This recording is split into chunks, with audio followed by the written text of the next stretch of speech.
¿No recordáis, lectores, análogas ideas de Lenin sobre esta cuestión?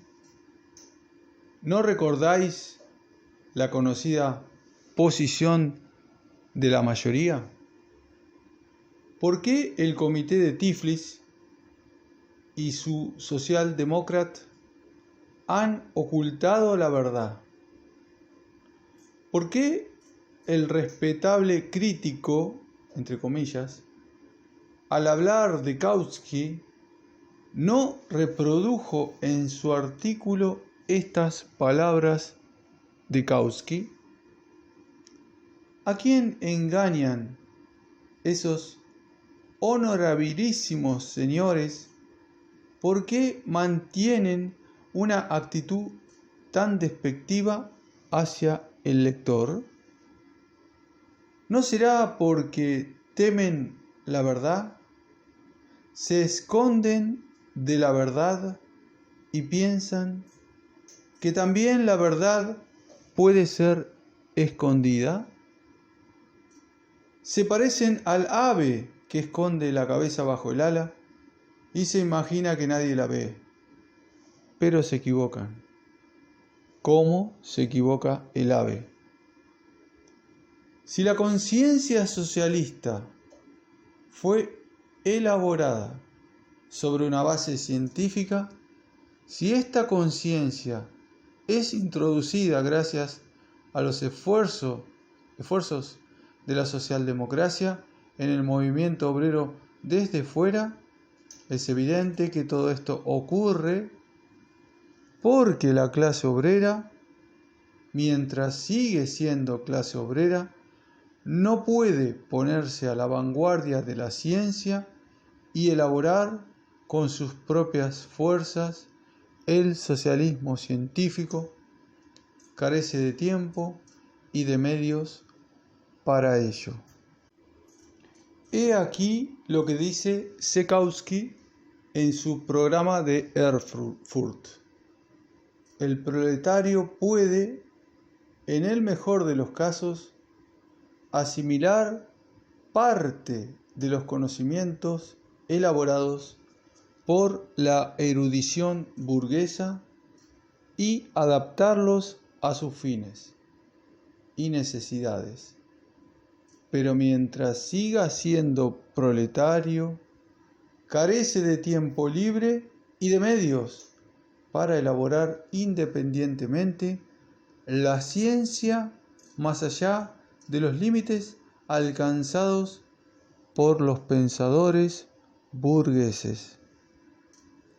Por eso precisamente el socialismo obrero original debía llevar todos los rasgos esenciales del utopismo.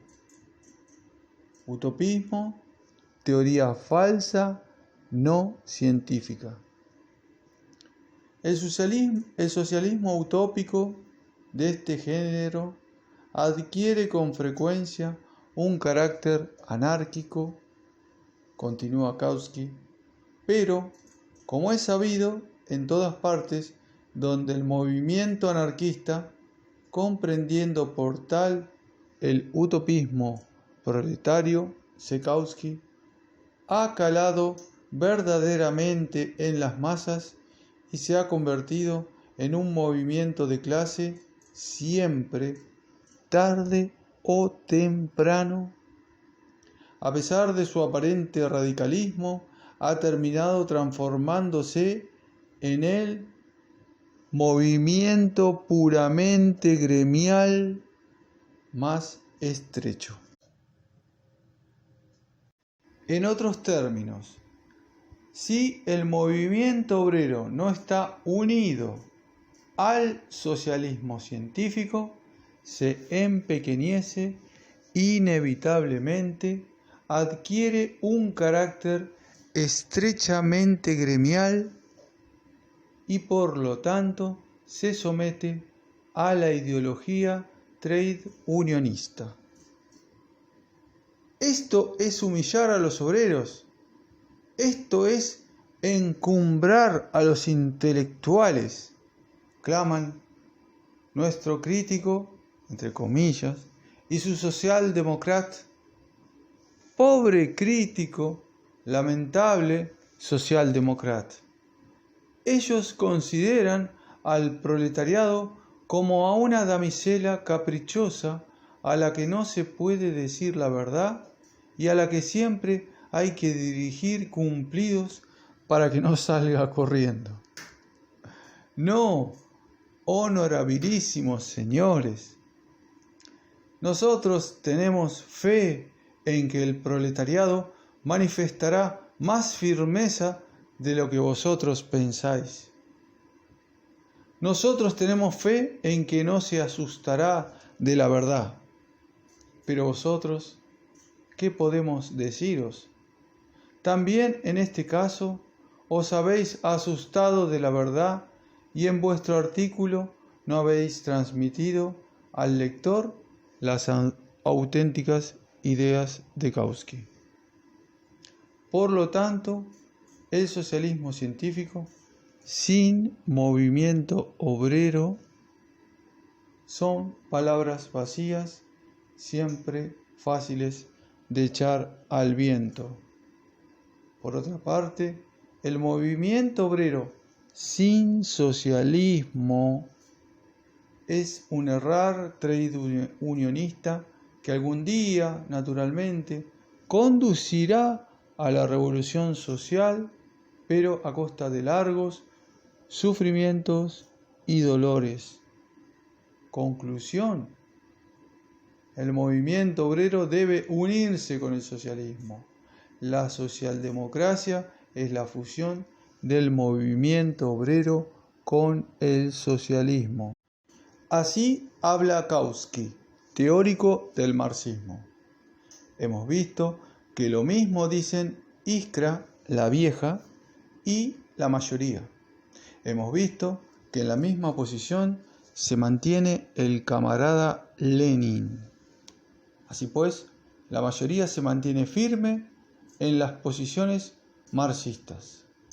Está claro que la actitud despectiva hacia los obreros, el encumbramiento de los intelectuales, la posición no marxista de la mayoría y demás perlas parecidas tan profusas en los críticos, entre comillas, mencheviques, no son otra cosa que palabras altisonantes, pura fantasía de los mencheviques de Tiflis. Por el contrario, veremos que en realidad la propia minoría de Tiflis, el comité de Tiflis y sus socialdemócratas están en contradicción radical con el marxismo. Pero de esto hablaremos después. Por ahora, dirijamos nuestra atención a lo siguiente.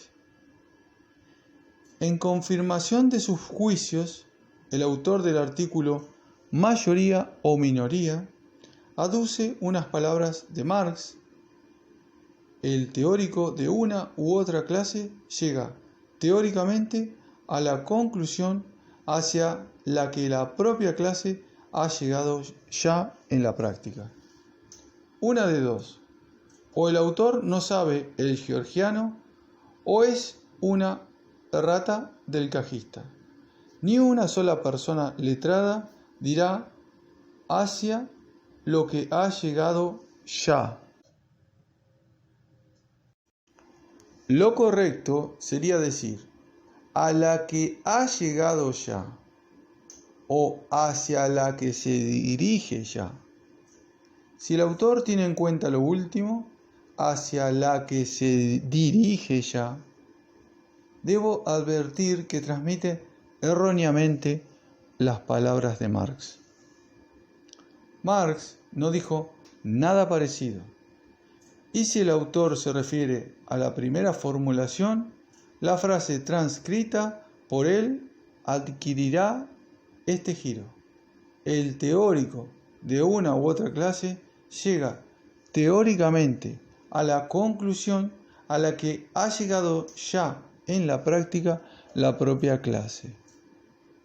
Dicho de otra forma, si Marx y Engels llegaron teóricamente a la conclusión de que el hundimiento del capitalismo y la edificación del socialismo son inevitables, esto significa que el proletariado ha rechazado ya el capitalismo prácticamente, ha hundido al capitalismo y ha edificado en su lugar la vida socialista. ¡Pobre Marx! ¿Quién sabe cuántos disparates le atribuirán aún nuestros marxistas de pacotilla? ¿Dice realmente eso Marx? He aquí lo que en verdad dice: los representantes teóricos de la pequeña burguesía se ven teóricamente impulsados a los mismos problemas y a las mismas soluciones a que impulsan prácticamente a los pequeños burgueses el interés material y la situación social. Tal es, en general, la relación que existe entre los representantes políticos y literarios de una clase y la clase por ellos representada. Como veis, Marx de ningún modo dice «ha llegado ya». Estas palabras filosóficas han sido inventadas por el respetable crítico. En este caso, las palabras de Marx adquieren un sentido completamente distinto. ¿Qué idea desarrolla Marx en la tesis que hemos transcrito? Solo que el teórico de una u otra clase no puede crear el ideal cuyos elementos no existen en la realidad, que no puede más que captar los elementos del porvenir y sobre esta base crear teóricamente el ideal al que una u otra clase llega en la práctica. La diferencia está en que el teórico se adelanta a la clase y capta antes que ella los gérmenes del futuro. Esto es precisamente lo que se llama llegar a algo teóricamente.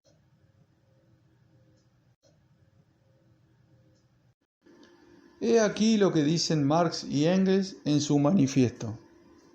Prácticamente, los comunistas, es decir, los socialdemócratas, son, pues, el sector más resuelto de los partidos obreros de todos los países, el sector que siempre impulsa adelante, teóricamente, tienen sobre el resto del proletariado la ventaja de su clara visión de las condiciones de la marcha y de los resultados generales del movimiento proletario.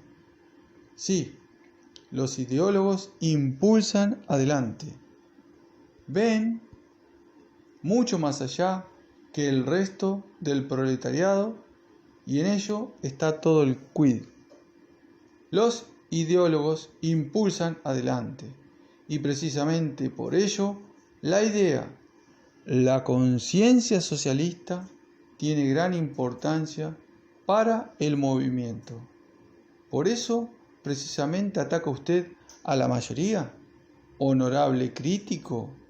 Entonces, despídase del marxismo y sepa que la mayoría está orgullosa de su posición marxista.